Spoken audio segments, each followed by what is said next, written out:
Sur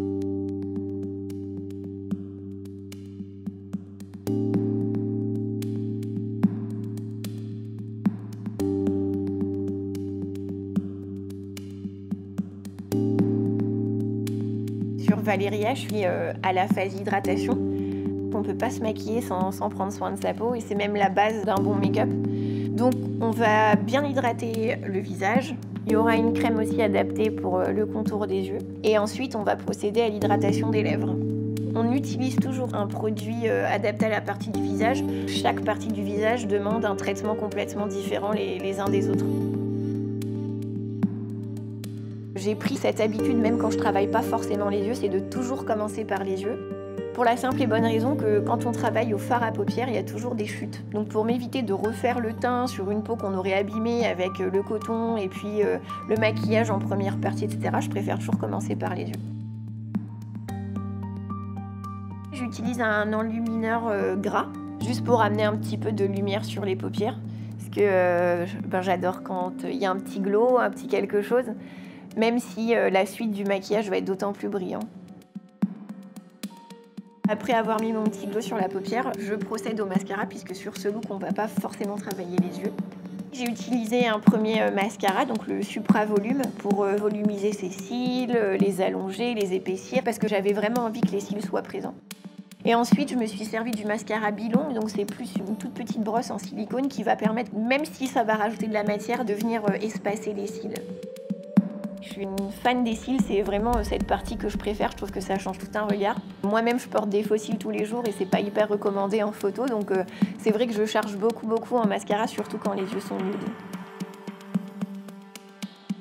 Je suis en train de lui couvrir son cerne, qui est plutôt léger. Je viens juste travailler vraiment en légèreté et en douceur, juste pour canaliser cette couleur.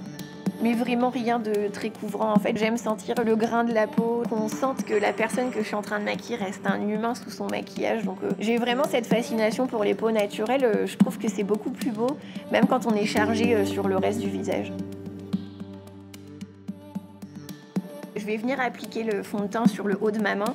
Et avec un pinceau qui déjà va pas en appliquer beaucoup, je vais vraiment l'essorer en frottant le pinceau sur le haut de ma main pour qu'il n'y ait presque pas de matière. Depuis que je suis chez Clarins, ils ont changé leur pinceau pour du poil synthétique, une chose qui est plutôt formidable pour moi puisque je ne travaille pas avec des pinceaux en poil d'animaux. Aujourd'hui, en 2018, c'est vrai que le synthétique est beaucoup mieux travaillé et Clarins a fait un super travail sur leur poil. J'arrive vraiment à travailler hyper facilement avec les pinceaux.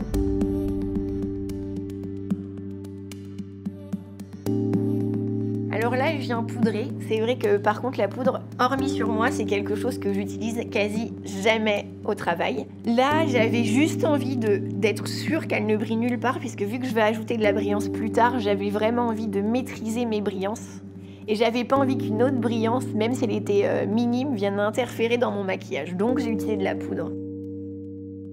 Alors là, on passe sur la bouche. Donc en fait, avec le crayon, je dessine simplement les pourtours sans remplir. C'est juste pour m'assurer que ma bouche soit symétrique. C'est pas la chose la plus facile à faire, je trouve, même avec toutes ces années de maquillage et ces milliers de bouches que j'ai déjà maquillées. C'est vraiment la partie du visage qui me demande le plus de concentration. Parce que pour le coup, ça doit vraiment être symétrique. C'est ça qui va donner toute la direction au visage.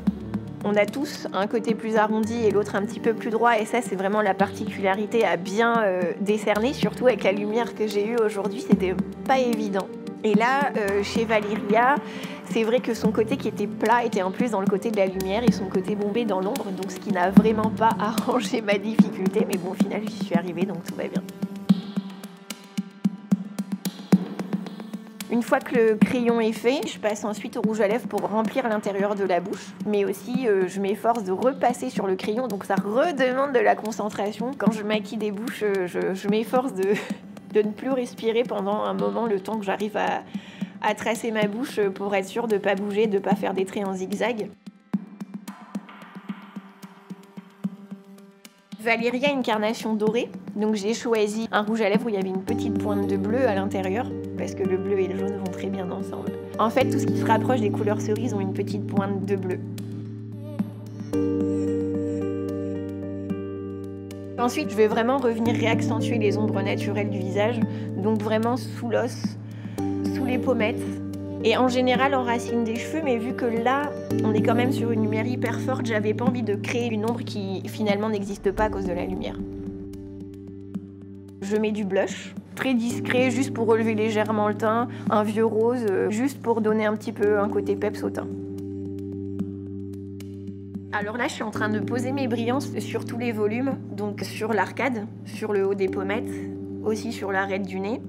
Et là, je ne l'ai pas fait au-dessus de l'arc de Cupidon parce qu'elle a les lèvres rouges et je trouve que c'est un rendu qui n'est pas forcément naturel quand on porte du rouge à lèvres. Ah oui, alors aussi, j'ajoute mon petit point de lumière dans le coin interne de l'œil juste pour capter la lumière.